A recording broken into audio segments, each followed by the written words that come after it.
I'm the director of brewing operations at Pueblo Vida Brewing. We're a pretty small craft brewer here in Tucson, Arizona, in the States, and our brewery mostly focuses on hop-forward beers.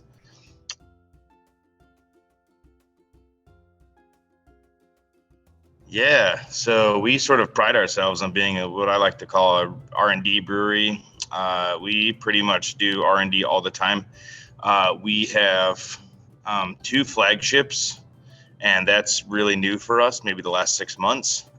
We release a new beer every week. And so it's not like the styles we're producing are tremendously different. It's just that we have the ability to kind of mess with cell counts and ingredients and all different kinds of things, and techniques and just all kinds of stuff. Play with water. We get to do all kinds of different things. And so, so I think that, we get to play around all the time. We're never making the same thing.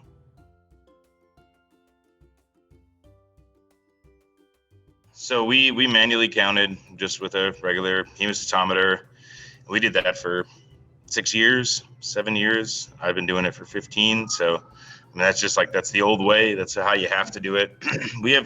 I like to really play with cell counts. So it's pretty important to be able to make sure that you can get a number, even if it's not manually counting has a lot of error involved too. And so just dialing that in, we've definitely had to do that all the time just to be able to maximize yeast generations and look at viability and do all that kind of stuff. We need to have that.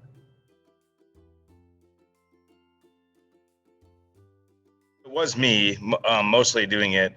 We're a pretty small staff here, so we don't have a lot of people, but we are growing, and so there's more people that are actually doing the cell counts, and cell counts between people in the past 5-6 years has always been really up and down. But the one thing I noticed is that everybody's very consistent with their counts.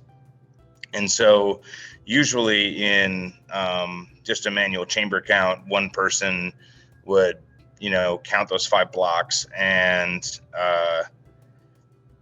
the numbers would be consistently different.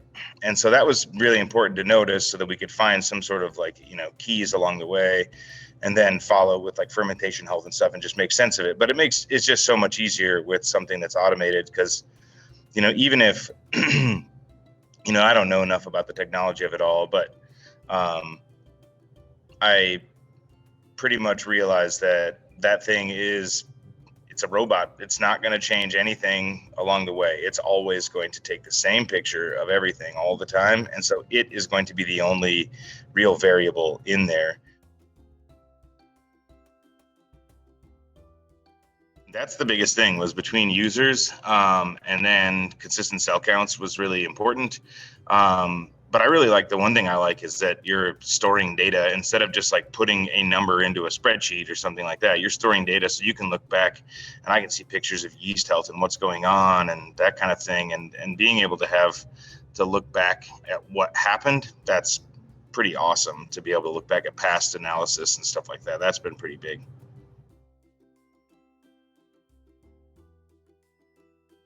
Man, that's a tough one. In reality, I'm a big fan of it. We're a really small brewery. We made 1,100 barrels. So I don't know what that is in the, how, Europe tracks beer like that. But we did 1,100 US barrels, and that's not a ton of beer in the grand scale of things.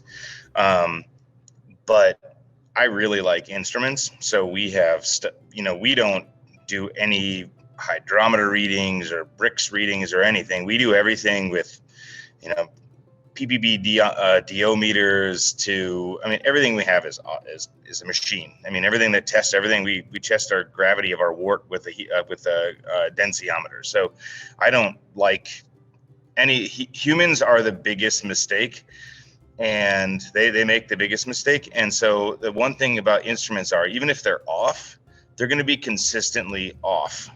And so if they're consistently off, that's really all I need is repeatability. And then you can pay attention to what's happening in fermentation. And so you can be able to kind of track those things, and say, hey, this happened. And, you can make sense of it. As for old school things that I would hold on to, no, if I could afford it and somebody gave me a tool that I could trust, I would absolutely do it. The one thing I don't like is automation on a brew house, and that's a very different thing. Something controlling valves and things like that, because it's not fast enough to be able to make corrections. I like to manually turn most of my valves, but that's the only thing that I would really give up on. I have all my pumps meter all my chemicals. I'm trying to be as automated as I can, as long as there's fail safes, so that it's something that if something does go wrong, I can quickly move it out. But for the most part, with testing and stuff like that, anything that saves time, because we're a really small brewer, we don't have a lot of labor. And when you do grow and you bring in new people, if you just have a machine that you can, with our densitometer, we can just dip it into a tube and it tells you, there's very little room for error from humans. And so with Oculize and stuff like that, I love that stuff. I'm very excited to remove the human element.